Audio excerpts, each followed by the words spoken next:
So the Forgotten Realms are actually huge. They're like Earth huge, but most of us never get to visit anywhere far outside the Sword Coast, or perhaps Cormyr if you're feeling adventurous. And that feels like a crime. While crushing debt and stagnant wages can keep you from traveling in real life, they should not keep you from visiting new and exciting places in Dungeons & Dragons. So grab your passport and remember to pack for warm weather, because we are going to take a look at the 3 forgotten continents of the Forgotten Realms, places that we may never see again in published content because of reasons. And for our first location, we travel south of the Sword Coast down to the very tip of where the coast ends. A location known as the Calum Desert, or Calimshan for short. Now, the visual aesthetic and vibe of Calimshan is somewhere between the adventures of Sinbad and a gritty reboot of Disney's Aladdin. So we're looking at a bit of an Arabian Nights or romanticized ancient Middle Eastern civilization style setting with isolated desert oasis cities and large spires with enormous domes on top. Now, we get our first look at the lands of Calimshan way back in 1st edition with the book Empire of Sands, a sourcebook setting like any other one we get in 5th edition these days. We would see the setting again in 2nd edition with the Calimport sourcebook, and then the setting begins to fade into obscurity a little bit, only being referenced tangentially in a few novels and video games. And while we may not be returning to Calimshan in a sourcebook anytime soon, we do still have a lot of Calimshan that sticks with us to this day. Most of the lore that we have around the various elemental types of Jinn, as well as the Genasi, come from the groundwork that was laid in the early sourcebooks for the Calimshan region. There's also a number of magical items that come from the old Calimshan settings that still stick with us to this day. Obvious things like Ring of Jinn summoning or Flying Carpet, but other more unusual things such as Ring of Spell Storing and Ring of Spell Turning. They're big on rings in Calimshan. The lore of the region is very interesting and rich as well, most of it having to do with Jinn, of course. In fact, all of Calimshan was settled and built by a noble Jinn known as Calum. The Cliff's Notes version is Calum built the entirety of Calimshan using mostly slave labor, so that noble Jinn is going to need an asterisk. After that, Calum decided to start a war with all dragons, starting a period of time known as the Dragon Wars, where he tried to rid the entirety of Calimshan of dragons completely. Something that it should be noted, he did successfully.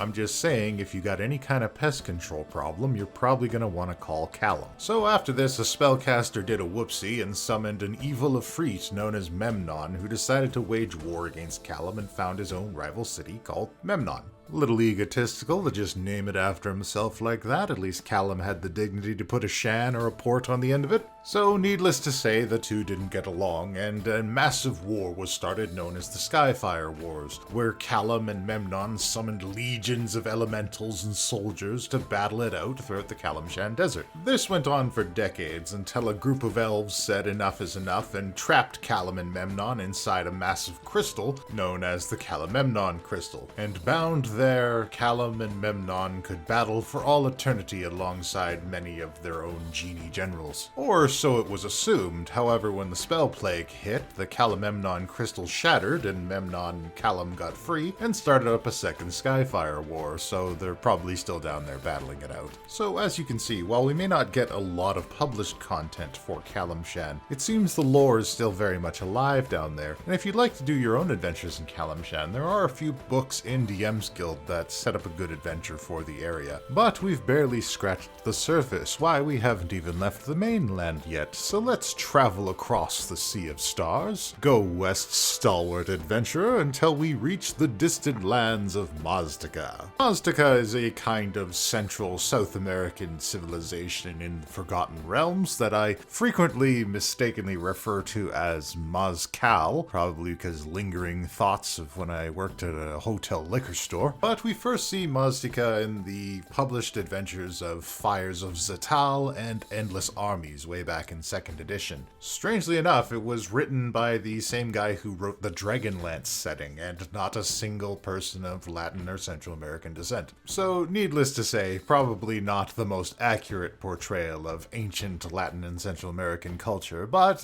they tried. Now, in terms of general vibe and aesthetic, the lands of Maztica bear a striking striking resemblance to the conveniently culturally ambiguous lands of Chult, with their lush jungles, ancient ruins, and beautiful beaches and trade ports. Now, in terms of lore, in Mazika we don't have a whole lot to go on. There's an in-depth history where the entire region is founded and created by an ancient goddess of earth and life known as Mazika, and she rules it along with her family. Years later, a family squabble breaks out amongst the gods, and the end result is that the gods abandon the land for ages. Later, a group of people known as the Piot people found a mighty civilization in Mazika, but they all up and die. Later, a group of Helm worshippers known as the Golden Legion show up in Mazika to do a little bit of Spanish colonization.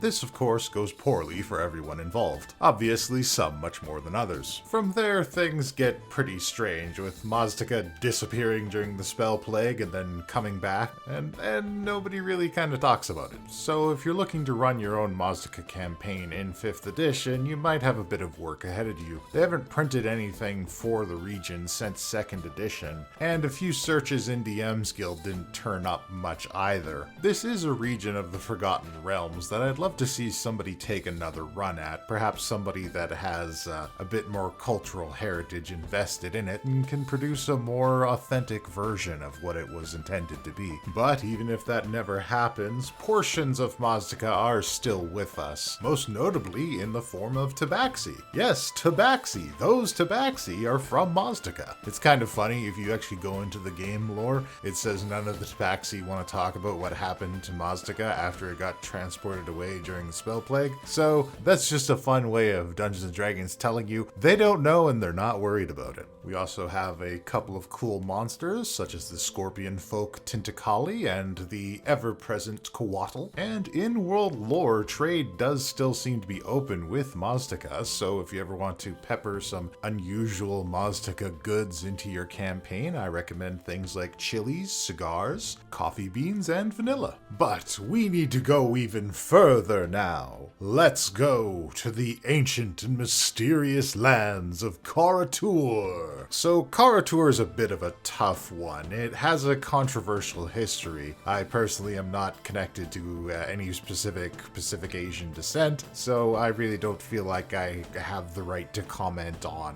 how hurtful or racist or stereotypical any of this actually is. I'll leave that to people who know these things better. I will say, though, that a lot of the community consensus around Kara-tur is that it is very ham-fisted, it's very stereotypical, and it's not a great representation of Pacific Asian cultures. It's kind of all Pacific Asian cultures thrown into a blender with a very heavy sprinkling of Japanese weeaboo stuff. Published originally in 1st edition by Gary Gygax himself in the book Oriental Adventures, and yes, still very much called that when it was re-released in 3rd edition in 2001. So look, I don't want to talk about Kara-tur too much here. I understand that it is a huge cultural issue for a lot of people, with it being kind of full of various Asian stereotypes and being a depiction of Asian culture like a kid who read too much manga would make.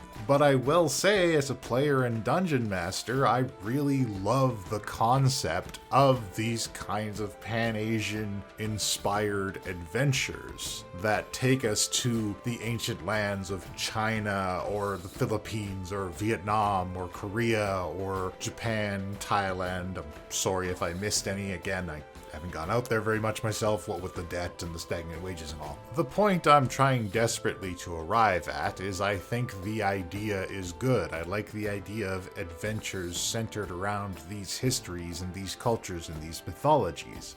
The execution was not great, so I've decided not to amplify these ham-fisted stereotypes by describing them in detail when talking about Kara-tur. I'll simply say that Kara-tur is supposed to represent various Asian peoples and cultures. It does it poorly, but I would love to see a more proper execution and a more authentic version of Kara-tur come out at some point in the future.